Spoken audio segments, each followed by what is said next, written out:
Hello everyone, welcome to the lecture of DRCS Design of Reinforced Concrete Structure. अब हम लोग ये retaining wall वाला चैप्टर कर रहे हैं. इसमें हम लोगों ने एक एग्जांपल स्टार्ट किया था. एग्जांपल में हम लोगों ने ऑलरेडी डायमेंशंस और प्रिलिमिनरी डायमेंशंस और earth pressure already find out कर लिया है. अब हम लोगों को आगे फाइंड आउट करना है. उससे पहले हम लोग देख लेते हैं कि स्टीम की जो टॉप विड्थ है वो कितनी फाइंड आउट की थी हमने 20 मीटर. उसकी बॉटम विड्थ जो है वो हमने फाइंड आउट की थी 0.45 मीटर. उसकी जो टो उसकी विड्थ थी 1.2 मीटर और उसकी डेप्थ हमने फाइंड आउट की थी 0.5 मीटर. ये हील जो पोर्शन है, हील की जो विड्थ है वो 2.35 मीटर फाइंड आउट की थी. अगेन हील की जो विड्थ है वो 0.5 मीटर थी. अब उसकी टोटल विड्थ है जो स्लैब की वो हमने देखा था 4 मीटर. अब हम लोग आगे कैलकुलेट करते हैं. ये होने के बाद हमारा नेक्स्ट स्टेप होगा स्टेबिलिटी कैलकुलेशन. तो स्टेबिलिटी कैलकुलेशन अगर हमें करना है तो सबसे पहले हमें horizontal and vertical forces find out करने पड़ेंगे. हॉरिजॉन्टल फोर्स कहाँ पे लगता है? सिर्फ यहाँ पे एक्टिव अर्थ प्रेशर पे. जो एक्टिव अर्थ प्रेशर जो होता है वो हॉरिजॉन्टल लगता है.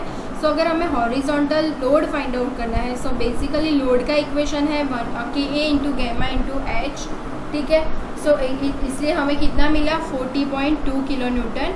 अब हमें ये पर्टिकुलर ट्राइंगल वाले पोर्शन में कितना लगेगा वो फाइंड आउट करना है. तो कितना आएगा 1/2 इंटू 40.2 इंटू उसकी टोटल ओवरऑल हाइट है 6.7.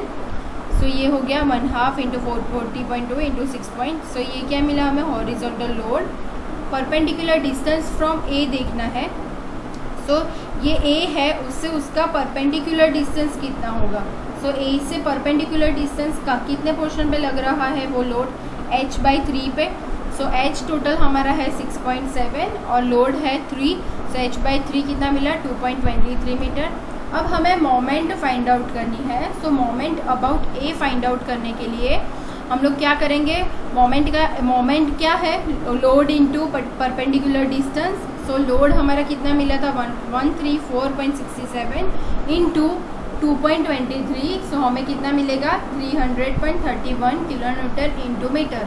मोमेंट जो होती है वो किलो न्यूटन इंटू मीटर में आती है.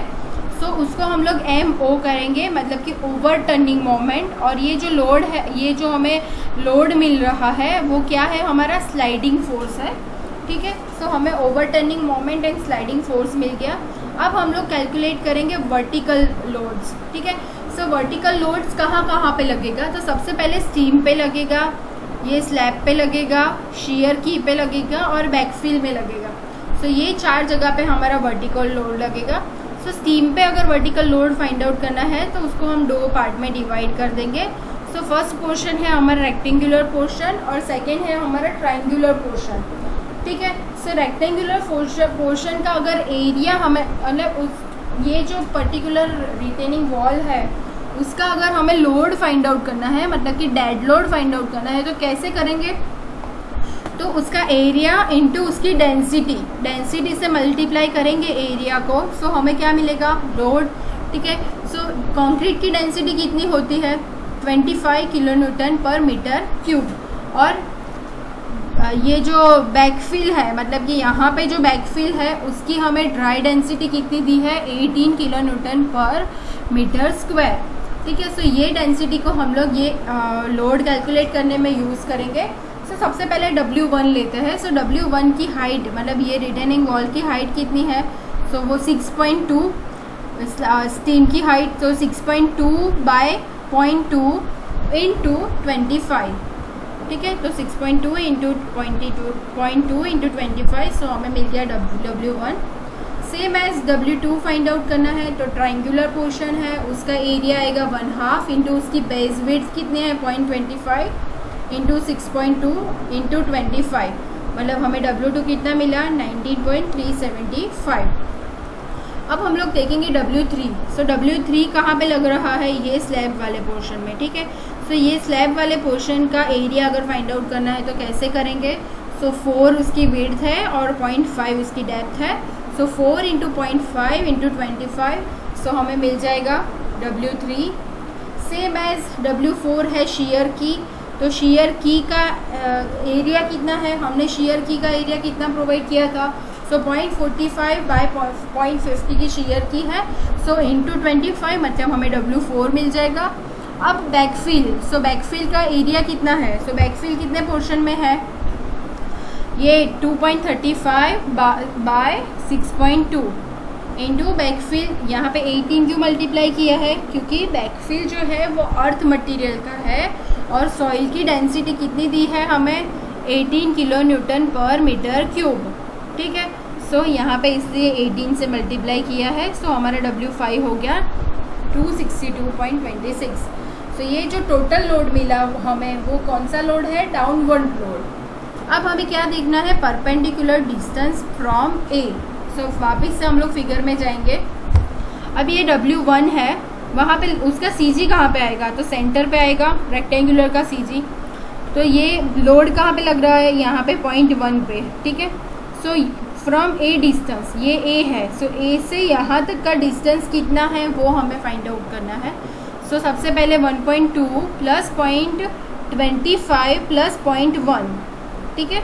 सो हमारा ए आएगा 1.55 मीटर, ठीक है। सबसे पहला लोड हमें डिस्टेंस कितना मिल रहा है, 1.55 मीटर। सेम एज हम लोग सेकेंड देखेंगे, तो सेकेंड ट्रायंगुलर पोर्शन है, तो ट्रायंगुलर पोर्शन पे कितने पे लग रहा है, 2/3 पे लगता है हमारा CG। सो वहाँ पे कैसे आएगा, अगर उसकी फिगर देखें 1.2 प्लस इसका 2/3 पोर्शन, ठीक है। सो 1.2 प्लस 2/3 इंटू 0.25, सो हमें कितना मिला 1.37 meter. Same as base slab पे रेक्टेंगल है, सो 4/2 आएगा। शेयर की, तो शेयर की 4.5/2 प्लस 1.2 आएगा क्योंकि आगे का डिस्टेंस। सेम एज बैकफिल में भी होगा 1.2 प्लस 0.45 प्लस 2.35/2। सो ऐसे हम लोगों को परपेंडिकुलर डिस्टेंस मिलेगा फ्रॉम ए, ठीक है। अब सेम यहाँ पे भी हमें मोमेंट फाइंड आउट करनी है। सो मोमेंट फाइंड आउट करने के लिए load into distance, so load 31 into 1.55, so moment मिल गई 48.05। सेम एज हमें W2 की मोमेंट मिल रही है 26.54, W3 की मोमेंट मिल रही है 100, W4 की मोमेंट मिल रही है हमें 8.2, W5 की मोमेंट मिल रही है हमें 7.40 और टोटल मोमेंट मिल रही है हमें 9.23.49 किलो न्यूटन इंटू मीटर। सो ये हमारा क्या है, रेजिस्टिंग मोमेंट है, ठीक है, और उसको रिस्टोरिंग मोमेंट भी कहते हैं। अब हम लोग फाइंड आउट करेंगे CG of a vertical loads from a face of toe से उसका CG कैसे फाइंड आउट करेंगे, ठीक है। तो उसके डिस्टेंस को हम लोग बोलेंगे x बार। सो x बार फाइंड आउट करने के लिए हमारे पास इक्वेशन है MR minus MU upon sigma W। सो MR हमने आगे फाइंड आउट किया था, उसकी वैल्यू हमें मिली थी 923.49 माइनस MU की वैल्यू हमें मिली 300.31 डिवाइड बाई 368.26 मतलब सिग्मा W है हमारा।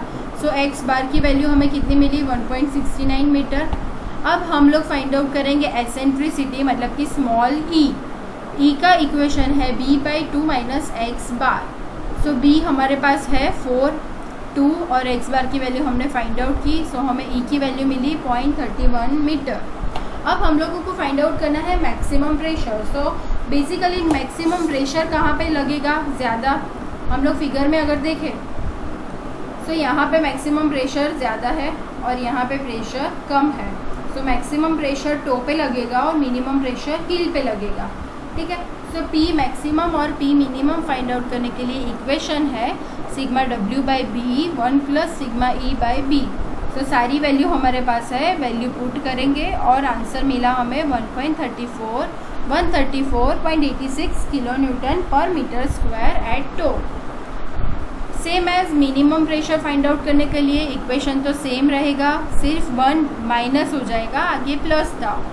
सो इक्वेशन हो गया sigma W/B 1 minus sigma E/B।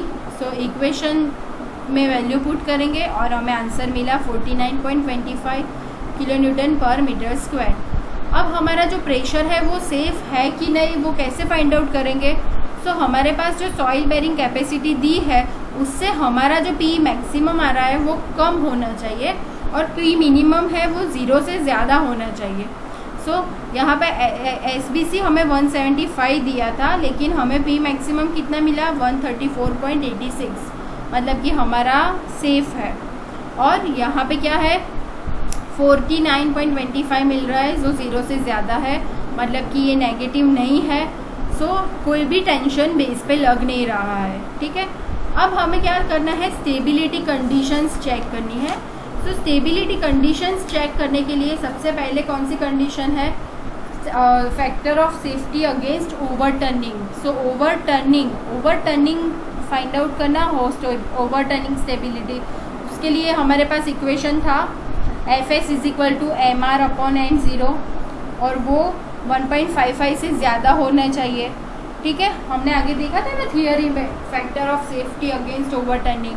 So restoring moment हमारे पास है 923.49 एंड ओवरटर्निंग मोमेंट है 300.31। सो अब हम लोग उसको करेंगे, पुट करेंगे वैल्यू। सो mr/m0 3.07 मिल रहा है जो 1.55 से ज़्यादा है, मतलब कि हमारा factor of safety against overturning safe है।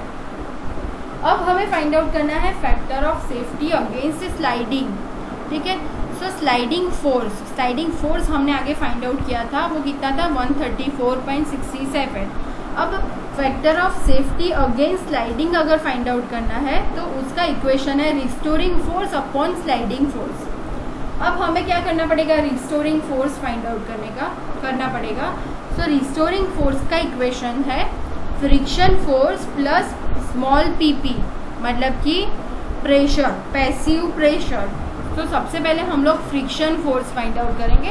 सो फ्रिक्शन फोर्स का इक्वेशन है mu into sigma W. So mu की वैल्यू आएगी 0.5 इंटू 368.26। सो हमें मिला 184.13। ये हमें क्या मिला? Friction force. अब हमें पैसिव फोर्स फाइंड आउट करना है। सो हमारा उसके लिए हाइट रहेगा 1 और पैसिव प्रेशर का इक्वेशन रहेगा Kp into gamma into H1, मतलब कि हमारा पैसिव फोर्स कितना आएगा? 54 kN/m²। देखो Kp into gamma into H1 की जगह पे हम 1 यूज़ करेंगे क्योंकि शेयर की प्लस बेस स्लैब दोनों का 0.5 मतलब 1। अब हमें टोटल प्रेशर फाइंड आउट करना है। सो Pp फाइंड आउट करने के लिए इक्वेशन है 1/2 into PA into height h, ठीक है। 1/2 इंटू PA इंटू h। सो हमें मिल गया 27 kN।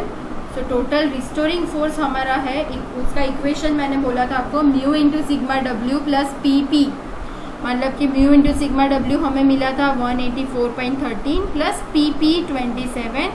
So total restoring force हमें मिल गया 211.13 kN, ठीक है।